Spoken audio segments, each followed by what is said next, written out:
Yo, what's up? I just saw this thumbnail show up on my YouTube timeline, and it gave me the biggest whiff of sadness I've had in a while. Hey, remember when you knew nothing Yes, I about do your remember. favorite video game? That first time It was so fucking you sad booted that up I the found game out and everything was completely brand new. glowstone The portal gameplay is experience is fake. now memorized. You can't go into the heaven biome, guys. Yet to be played. Cutscenes and plot points etched into your brain yet to be absorbed. It's a time that not many people... You know, games when I was 6 hit harder than my parents' fucking slippers, you know what I mean? really think back on once they're hundreds or even thousands of hours into any given Or game. when I was 12, it also might actually, just very yeah. well be impossible to look back on once you sat down and learned the language that video games speak in. Let's That say is a thought I had recently. I think part of the reason you enjoy game less as you grow up is because you understand them more. play Titanfall 2 as your first If this shit is a completely new experience, it is mind-blowing. There is no other way to describe it. It is mind-blowing. ever PC FPS game. If you then picked up Call of Duty afterwards, you could reasonably assume that W is forwards, S is backwards, A left, D right, Control or C is presumably crouch. I mean, even the walking around the 3D environment, that is not something you do as a human being until, well, you do it in real life, but like virtually walking around a 3D environment, that is a crazy concept. For us to have become so accustomed to it that by hopping into a new game, you right away can try to do a slide jump and scope in and look around, and you know you can shoot people. Like, this shit is so formulaic, but it's not because the formula is easy to do or very repetitive. It's because that's the fundamentals of video games. Space There bars, has to be an environment, jump. and you have to be able to navigate it. And well, in most games, like, you know, for the general video game, there is an environment, and that needs to be navigated. And so, just for virtue of that, a huge part of the video game magic just goes away. Shift is more times than not a button to sprint. This universal game control language carries over to console as well, and spans multiple genres across every single console and PC on the market. Yes. If you're playing an FPS game on console, you can assume that the right trigger shoots your gun. If you're playing a racing game, that same trigger acts like a gas pedal to move your car forwards. Move into platformers, and the A button on Xbox, or the X for PlayStation, or B for Nintendo, is your jump button. This language isn't restricted to just control schemes across game genres. It extends to the general game design across multiple genres of games. I was hoping he'd talk about that, because so far, I mean, control schemes are important, don't get me wrong, but I don't think that's the real reason. In games with expansive levels, developers need to find a way to guide That's the a player way to put it. In games with expansive levels, developers need to find a way to guide the player intuitively, so the path you need to go towards might be brighter than things around it. Have a blinking light to indicate the correct door. And that is shit you will eventually learn. Like, that is stuff you will learn to navigate eventually. Like, when you're first exploring it, it'll be like so interesting that you see a light and you walk towards it and you're like, wow, holy shit, turns out there was a door there. Or, you know, there's things to make the game intuitive for a first playthrough. But later on, rather than them making the game intuitive, it is the rule. You know the rule set of how games are supposed to work. There is no reason for a game to add a waterfall if they don't have something hidden behind it. You know what I'm saying? Unless it's a shittily designed game. Yeah, fuck you, games that don't put anything behind the waterfalls. Don't add a waterfall to then put nothing behind it. That shit is Oh, I fucked over my mic. That shit is infuriating. Or in Halo 3 ODST's case, literally write in an AI that directs you where you need to go. The point of all this isn't to talk about game design language. It's to remind you that at one point, you didn't know the language of video games. Inadvertently, depending on the type of game you're playing, you being ignorant to the language and design choices in the game can be a much more enjoyable experience. Knowing Pokemon on a somewhat competitive level kills 9% of the enjoyment, to be honest. Yeah, that's fair. For competitive multiplayer shooters like CSGO, the more you get into the game, the more likely you are to find enjoyment, maybe a better word is fulfillment, out of the game. Yeah, that's true. Same with Dota and shit. When you start out, all you're doing is getting beat up and learning the basics, and you understand that the experience will be painful until you just get grips on how the game functions and just get accustomed to the unique movement pattern and all that. But in other games, it's the other way around. Knowing that you're not being 100% efficient, and knowing that there's strats and things to do that are just better than what you're currently doing, it kind of kills the fun. And yeah, not knowing anything about it is great. That's why I hate looking up tutorials for games. There's sometimes things I really want to look up a tutorial for, but I'm afraid I will be exposed to a bunch of shit that I'm doing wrong, and then suddenly that will kill my enjoyment of the game. And I understand that that's more of a mental thing, and like, I can overcome that if I was mentally good at that, but I'm not. I've learned map callouts and spray patterns to play the game as it was intended. But for a game like Minecraft, wouldn't you agree the game had quite the charm to it back when surviving? Absolutely, although I played it on peaceful because, well, I was too stupid to understand how to switch difficulty, so I had my older brother do that, as in I didn't know English back in the day. It was actually a pretty big deal. While you might disagree, depending on how your first night went, I survived mine, thank you very much. I was trying to dig stone with my hand. I spawned in a desert and I like started digging sand, and then I dug a bit deeper and there was stone. And I didn't understand I could like make tools and shit. I didn't even know there was an inventory.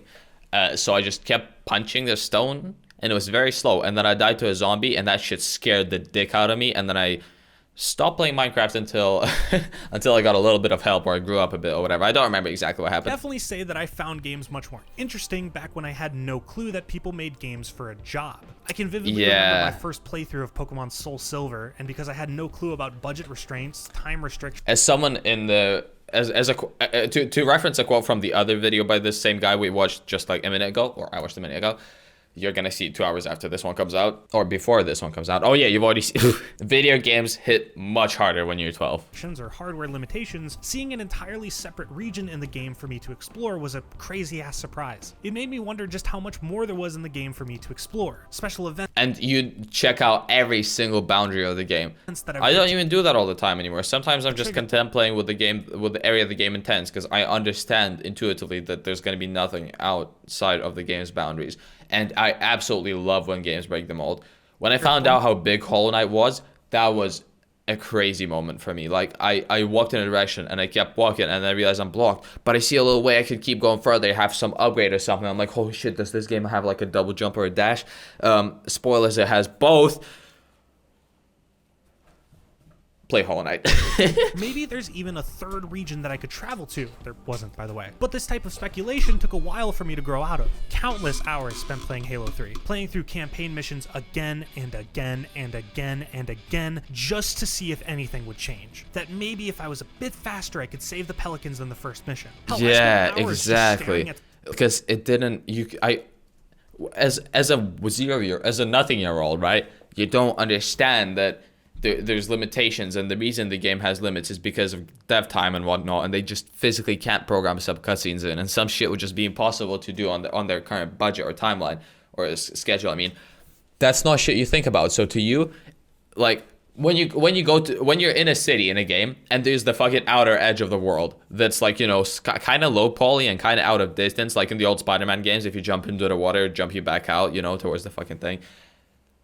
Or kill you, I don't remember what happened. But you always saw like cities across the bridge and you're like, oh man, can I get there? And like I always tried so hard and like I did everything I could.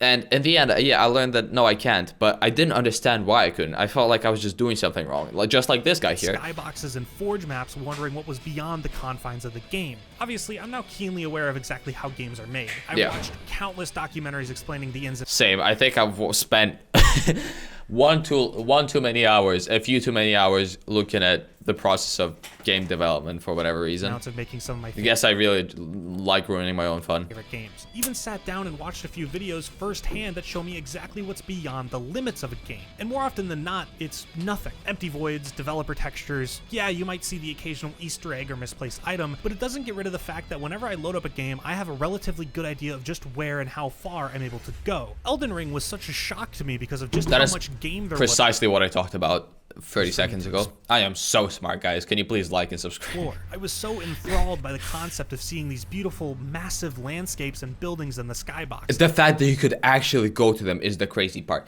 That's what makes this game so insane. You see something in the distance, and in any other game, literally every game, that thing in the distance is just that. It's like a couple polygons. It's all what you see is what you get. But in the games, in Elden Ring, you can actually walk up to them. All the shit that's back in the distance, it's not just empty void. It is actual interactable game stuff.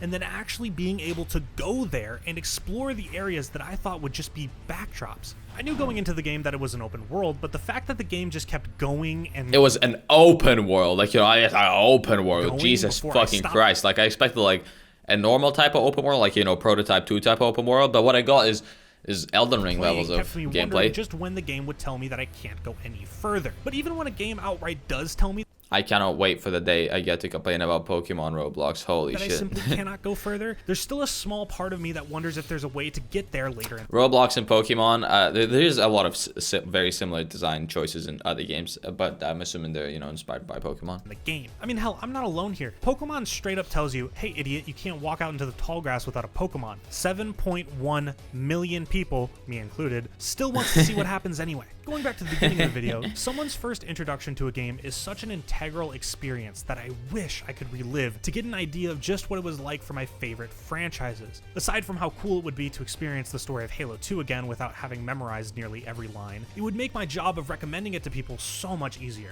As a content creator, I need to keep in mind what it's like for someone playing a game for the first time. Yeah, exactly. You need to advertise a fresh experience, not like... It's hard, right? I think the best thing to do is write the review as you're playing the game. Or is it? I don't know, man. How do you advertise? Also, how do you, like, how do you know if you're gonna want to recommend the game until you've played it? And then after you beat it, you lose the experience of a new player, because now you're a guy that's got however many hours in the game, you know?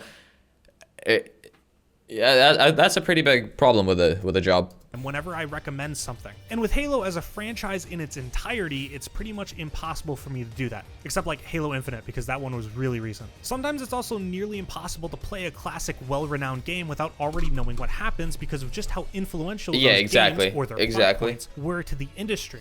Like, with context, this is technically a spoiler. I got no context, so I don't know. But my point is, or his point, and, you know, an example of it for me would be, I literally forgot what the fuck I was talking about. Let me go, man. It was really recent. Sometimes it's also nearly impossible to play a classic, well-renowned game without already knowing what happens because of just how influential those games or their plot.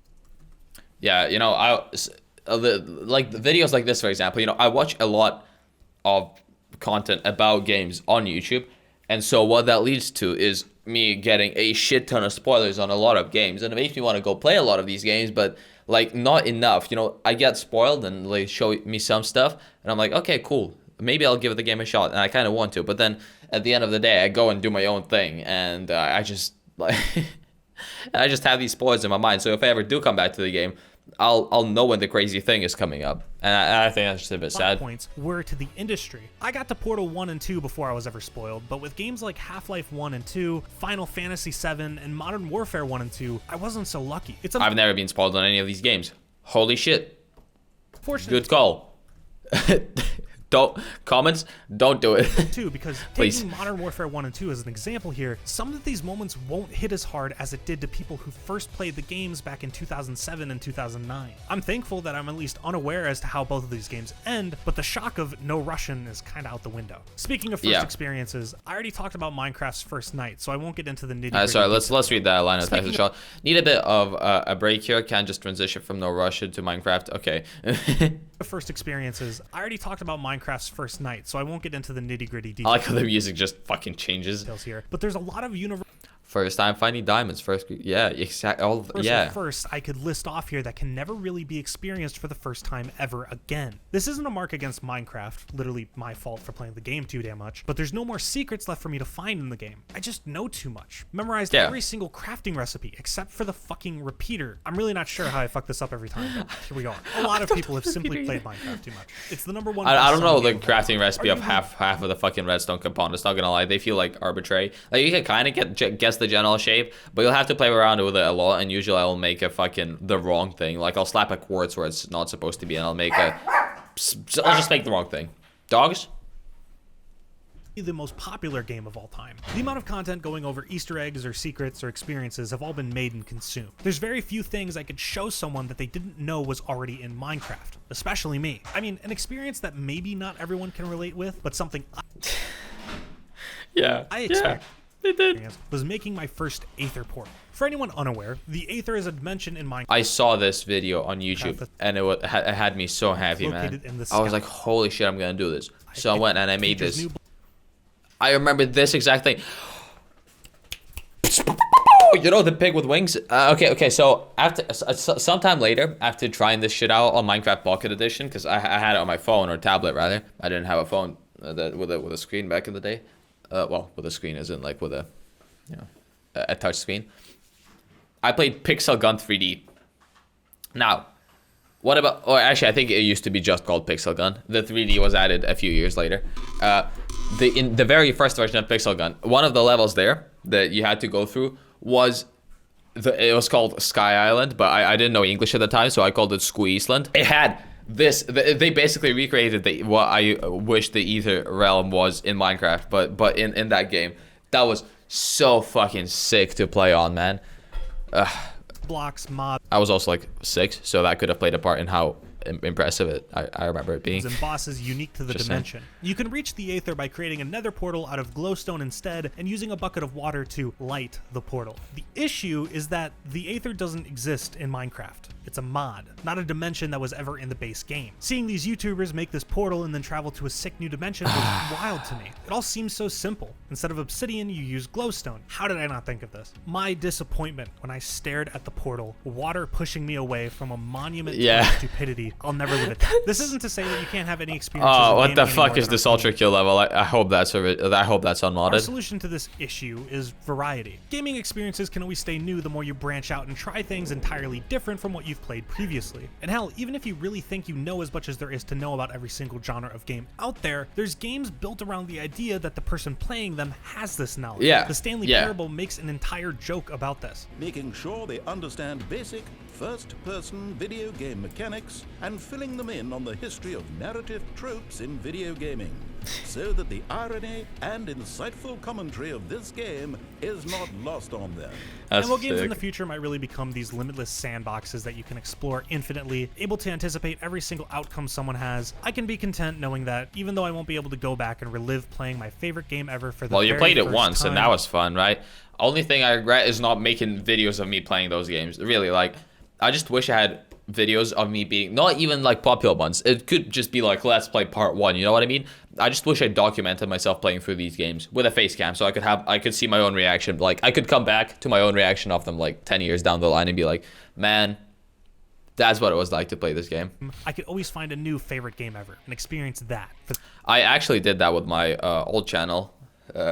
Like, if I go back to some of my videos, I was shitting myself so hard. Like, when I was playing There Is No Game, that was an absolutely new experience. I played it like 2 years ago, I believe now.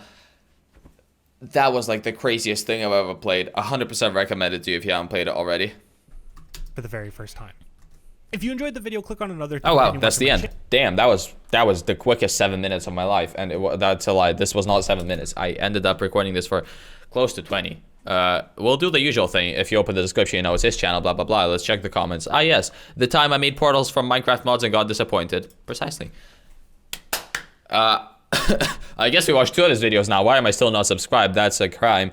If you open the description, the first link is going to be his channel. Second link is going to be my main channel. You can check it out, but I don't care. Okay, plugs are boring, but I will do an outro now. Now, the outro is pretty loud, so if you don't want to hear it, you know, click on one of these 2 videos because you're about to get ear raped. Okay, go quickly. Now. And I'm doing my outro now. Okay, bye!